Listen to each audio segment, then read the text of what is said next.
President al-Assad emphasizes that there is a military and social turning point as well as a growing public awareness of what's happening in Syria.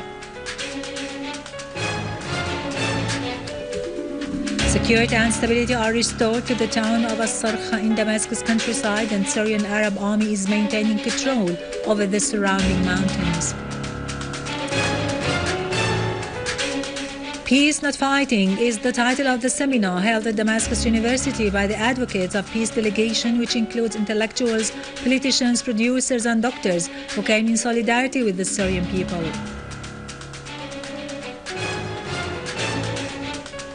With public, official and cultural activities from different governorates, the festival of Sheikh Saleh Al-Ali kicks off in Tartus.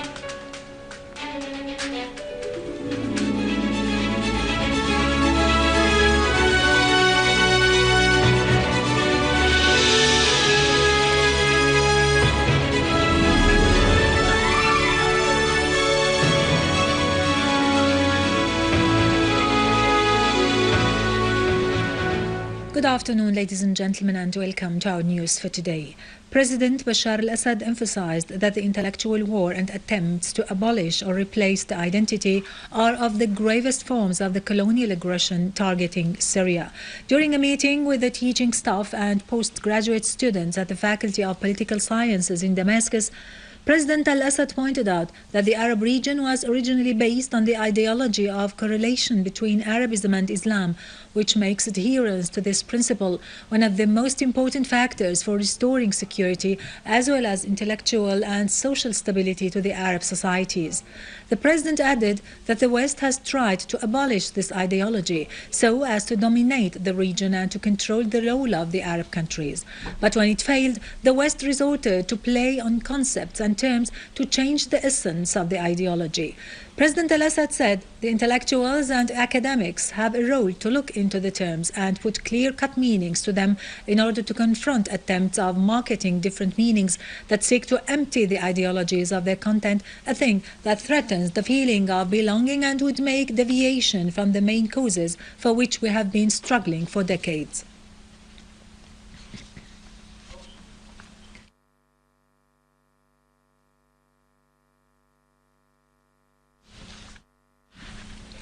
Activities of the annual conference of Syrian physicians have kicked off under the motto, Syria's physicians believe that Syria's democratic and pluralistic future embodies the Syrian people's civilization and deep-rootedness.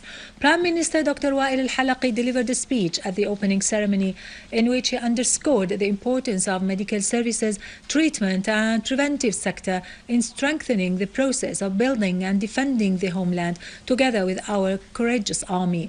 Participants will tackle many topics, among them the challenges facing the physicians' work due to the aggressive acts perpetrated by the terrorists against the Syrians, medical care institutions in particular that provide medical services to all Syrians across Syria.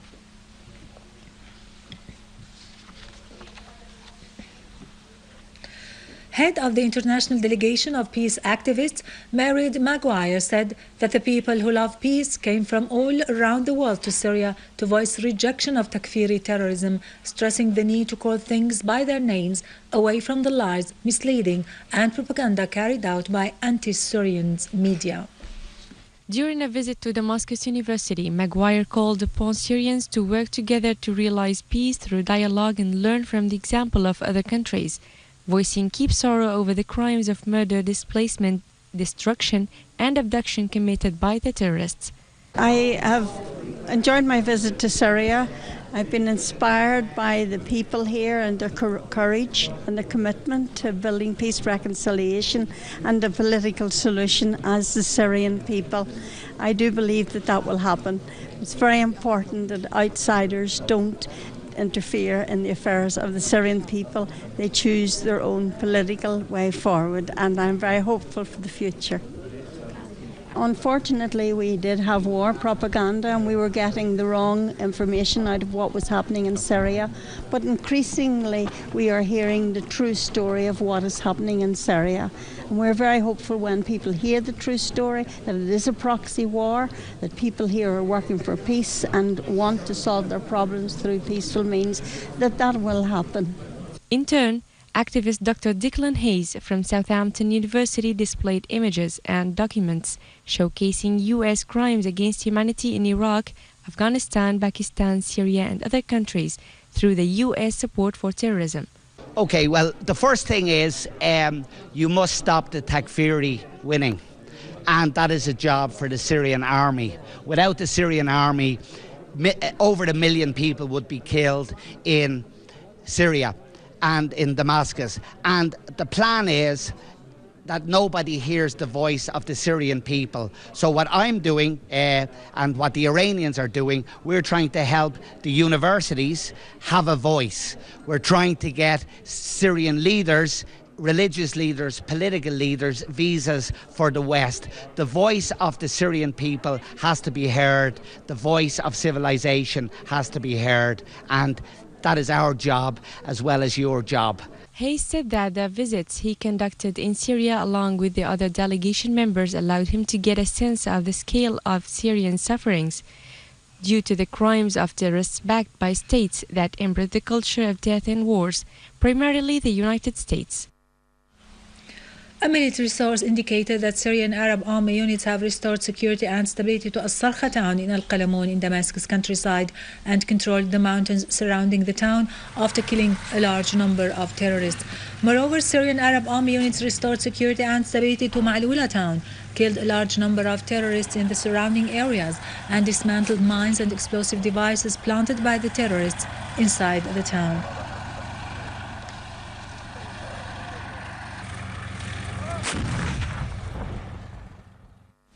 A Syrian Arab army unit controlled the eastern mountains overlooking Rankous, eliminating many terrorists and destroying their weapons and equipment. In Damascus Countryside, the Syrian Arab Army units established full control over the eastern heights overlooking Rankous Plain in al-Qalamun area. A field commander said this was carried out via a series of concentrated operations which resulted in the elimination of a number of terrorists, destroying other weapons and ammo, and disabling numerous explosive devices they had planted and rigged for detonation in the heights and roads leading to them, with these explosives ranging in weight between 25 and 50 kilograms. The commander pointed out that by seizing these heights, the terrorist supply routes between the Lebanese borders and Rankous and other areas have been cut off, facilitating the pursuit and elimination of terrorists northeast of Rankous. Army operations in the area resulted in destroying several headquarters of terrorist groups' leaders in the plain and al-Mahabba villages, and the destruction of their weapons, which included heavy machine guns, RPG launchers, explosives and rifles. The acts of the armed terrorist groups in Syria and the support from the conspiring countries on the Syrian government revealed by some of the Western newspapers. The American Veterans Today newspaper has published an article entitled "The American Contractors," written by Jeffrey Silverman, who disclosed the U.S. and Turkey's involvement in the chemical attack carried out in Syria. In an article published in the independent newspaper, Patrick Cockburn said that the American Secretary of State John Kerry and the U.S. Ambassador at the UN Samantha Power were exercising pressure to supply the terrorists with more arms and logistic aid, despite the clear evidence that those terrorists adopt the same ideology of al-Qaeda. Cockburn further said that the last attack waged by the terrorists on Lattakia's northern countryside was under the command of Chechen and Moroccan jihadists fighting in Syria. He concluded his article by saying that the U.S. had done all it could to keep its role in supplying the terrorists in Syria with arms secretly through using agents and fake companies. Silverman added that a video was circulated earlier showing how Syrian agent was transferred from an American laboratory in Georgia to Syria via Turkey, and that the former American Senator Richard Lugar facilitated this operation backed by Washington and Ankara. The New York Times said that the crisis in Syria attracted a large number of terrorists, especially from Jordan, as their numbers doubled those who went to Iraq and Afghanistan.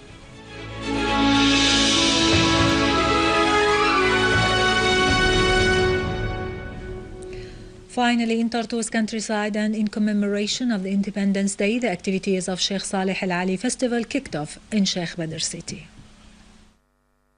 The kicking off of the festival witnessed massive public turnout from different provinces. Tartus Governor Nizar Musa said that the locals of Tartus and the Sheikh Badr are determined to keep the memory of Sheikh Saleh Al-Ali alive through the festival that is considered an outstanding cultural phenomenon in the province. The governor asserted that the Syrian people won't allow the repeat of history, as they will defeat all the attempts of the French government, headed by Hollande, in weakening the Syrian Arab army and supporting terrorism and the Takfiri thoughts. Secretary of Tartus branch of Al-Ba'ath Arab Socialist Party Ghassan Assad emphasized the importance of the festival in invoking the memory of inspiring figures in the Syrian history, namely Sheikh Saleh Al-Ali, who was one of the heroes of independence against the French occupation. Earlier, Tartus governor and Al-Ba'ath Party secretary visited the tomb of Sheikh Saleh Al-Ali and laid a wreath of flowers, and visited the museum that contains some of the precious possessions of Sheikh Al-Ali. The exhibition displayed a total of 65 artworks by 26 artists, with the topics varying between nature, folklore, and the sublime meanings of the Independence Day. Poems by 7 poets were recited during the festival that extolled the concept of independence. The festival, which lasts until Wednesday, showcases a unique cultural mixture of art and folklore exhibition, poetry symposiums, musical concerts, and open dialogue sessions. Sheikh Saleh Al-Ali, who was born in 1884 in al-Sheikh Badr area on the Syria coast, was a prominent leader who commanded the Syrian revolt against the French occupying forces. With this, we end our news for today. Thank you for watching. For more details about Syria and the region, and to view this bulletin again, you can always visit our website in English, syriaonline.sy. Now to latest business and market news with Vani Gunjan, but after a short break.